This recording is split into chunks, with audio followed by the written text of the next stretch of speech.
Salut à tous, c'est Tenchi Dream et aujourd'hui on se retrouve pour une nouvelle vidéo matérielle sur les marqueurs à alcool.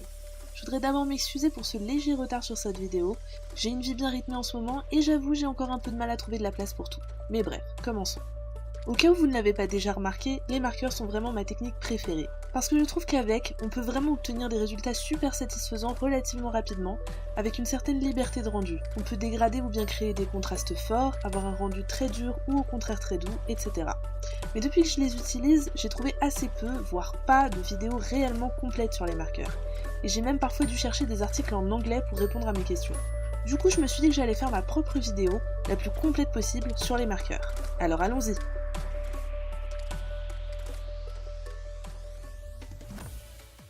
Il existe aujourd'hui de nombreuses marques de marqueurs à alcool, et si aujourd'hui vous comptez faire l'acquisition de vos premiers feutres, vous risquez de vous perdre. Vous allez vous demander quelle marque acheter, s'il y a de réelles différences entre chaque, etc. Bon, déjà pas de panique. Vous pouvez tout à fait tester plusieurs marques, parce qu'elles sont toutes compatibles entre elles. Tous les marqueurs à alcool ont une encre faite de la même base, de l'alcool donc. Il est donc tout à fait possible de mélanger une couleur d'une marque avec une couleur d'une autre marque. Essayez de voir un peu ce qui vous convient, puisque du coup, un marqueur ne sera jamais perdu. Les différences majeures qui vont justifier un choix sont la pigmentation, le type de mine, la gamme de couleurs disponible et la contenance en encre du feutre. Perso, j'utilise deux marques, les Pro Markers et les Copic Ciao. Quand j'ai commencé, c'était les deux marques principales et aujourd'hui, beaucoup de concurrents voient le jour, comme par exemple Spectrum Noir, Caméléon, Graphite, Pigment Marker, mais après quelques tests, j'ai pas jugé nécessaire d'en changer, c'est définitivement mes marques préférées. Pour l'anecdote, j'ai notamment eu une mauvaise expérience avec les Neopico, qui se sont mis à fuir dans leur boîte en un joli raz-de-marée de couleurs collantes. Sympa.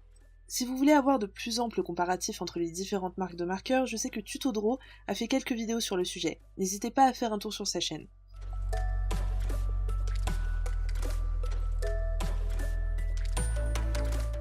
Vous allez avoir deux cas. Le premier cas, les marqueurs type Pro Marker. Ceux-là ont une pointe fine pour les petites surfaces et une pointe biseautée pour les grands aplats. Les Pro Markers, pour info, coûtent autour de 3€ le feutre. Deuxième cas, les marqueurs de type Copic. Ceux-là ont une pointe biseautée et une pointe pinceau souple. Je suis personnellement très fan de la pointe pinceau parce qu'elle permet un plus grand contrôle de la couleur et qu'elle est plus confortable pour les dégradés. Les Copic Ciao, eux, coûtent autour de 5€ le feutre. Et là, vous vous dites que 5€ le feutre, c'est quand même hyper cher. C'est un prix de malade. Oui, mais en fait, les Copic ont deux avantages non négligeables. Déjà, ils se rechargent. Les recharges ne se trouvent pas encore facilement en magasin, mais elles se présentent sous la forme d'un flacon qui coûte le prix de deux marqueurs.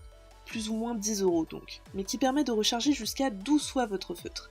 Et là tout de suite, on comprend que sur la durée, les Copic sont un investissement carrément plus rentable que de racheter à chaque fois des feutres jetables.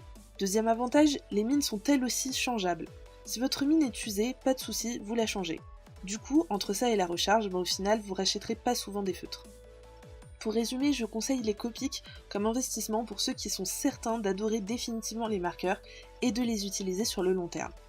Pour les débutants, investissez d'abord dans des marques moins coûteuses, histoire de vous faire la main.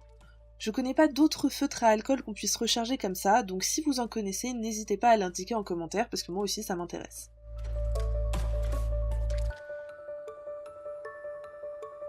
On va d'abord parler des aplats de couleurs. Évitez de coloriser par ligne, ou pire de faire des hachures. En procédant de cette façon, on verra les traces de feutre. L'avantage des marqueurs, c'est qu'on peut faire des aplats parfaitement unis avec. Pour ça, travaillez de préférence en faisant des petits cercles, ou en veillant à repasser en partie sur le trait précédent, et sans jamais relever la mine du papier. Parlons maintenant des dégradés. Commencez par faire un aplat avec la couleur la plus claire à appliquer. Puis, placez votre ombre avec un marqueur 1 ou 2 tons plus foncés et étirez l'ombre avec la couleur la plus claire avant que votre couleur d'ombre ne soit sèche. De cette manière, vous allez créer une transition fluide d'une couleur à l'autre. Vous pouvez poursuivre de cette manière jusqu'à atteindre une couleur aussi foncée qu'il vous plaira. Notez que l'encre des marqueurs est légèrement transparente, il est donc possible de créer des gradations de nuances avec un seul feutre en superposant les couches. Je cite notamment l'artiste Chihiro Ho, qui a fait toute une série de dessins avec seulement un Copic par dessin. Je vous invite vivement à regarder son travail.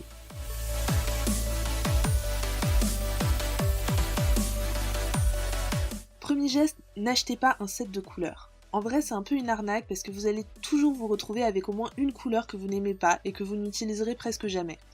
Aussi, vous n'aurez jamais assez de nuances pour travailler vraiment les dégradés. Achetez plutôt un camailleux de 3 ou 4 nuances de la même couleur ou alors un set de gris. Le gris vous servira toujours.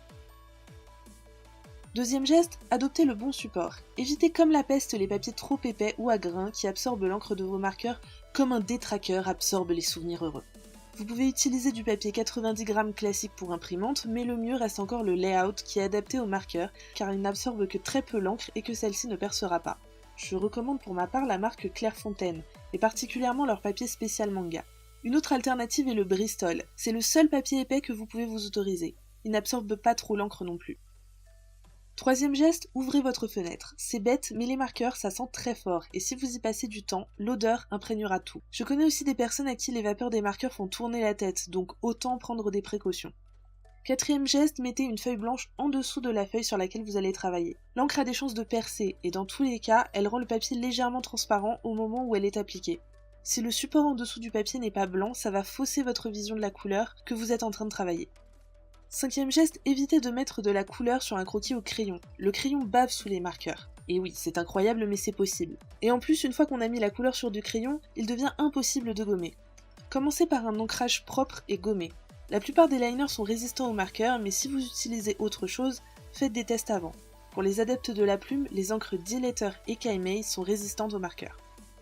Sixième geste, une fois votre dessin colorisé, affinez l'ensemble avec du crayon de couleur. Il ne s'agit pas de recoloriser l'ensemble, mais juste d'ajouter des détails ou de lisser un dégradé où on voit trop les traces de feutre. Vous pouvez aussi ajouter des éclats au gel pen ou au Posca blanc. Perso, j'utilise le Posca blanc, je trouve qu'il a un rendu plus opaque plus facilement.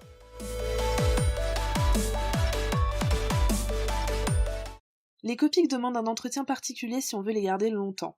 Vous saurez qu'il faut changer la mine quand elle deviendra un peu sèche ou qu'elle prendra une texture bizarre. Vous n'avez pas besoin d'acheter la pince préconisée par Copic, une simple pince à épiler propre fera l'affaire.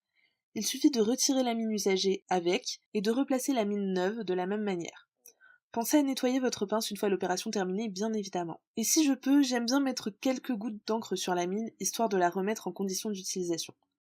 Pour recharger un Copic, rien de plus simple. Décapuchonnez les deux mines de votre feutre et tenez-le à la verticale, mine biseautée vers le haut, au-dessus d'un mouchoir ou d'un papier pour éviter d'en mettre partout. Avec le flacon de recharge, remplissez soigneusement votre feutre par l'interstice entre la mine et le corps du marqueur. Là, vous pouvez voir que je fais exactement ce qu'il ne faut pas faire. J'en mets partout, parce que j'ai voulu trop le remplir. D'où l'importance de faire ça sur une surface qui ne craint pas les taches. Quand vous avez fini, rebouchez votre feutre et laissez-le reposer à l'horizontale pour que l'encre l'imprègne bien avant de l'utiliser. Enfin, à force d'utilisation, il arrive que vos feutres se salissent. Un petit peu comme le mien où j'ai mis de l'encre partout dessus. Pour les nettoyer, un mouchoir imbibé d'alcool à 90 fait très bien l'affaire et n'abîmera pas votre matériel. Vous pouvez en trouver en flacon, en pharmacie ou même en supermarché. Ils ressortiront comme neufs de ce nettoyage.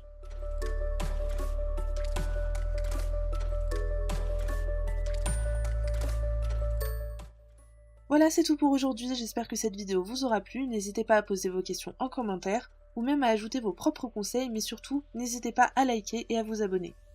La prochaine fois, je tente de lancer un nouveau concept, et si vous avez reconnu le personnage que j'ai commencé à coloriser sur cette vidéo, alors vous avez sûrement déjà deviné le thème de la prochaine.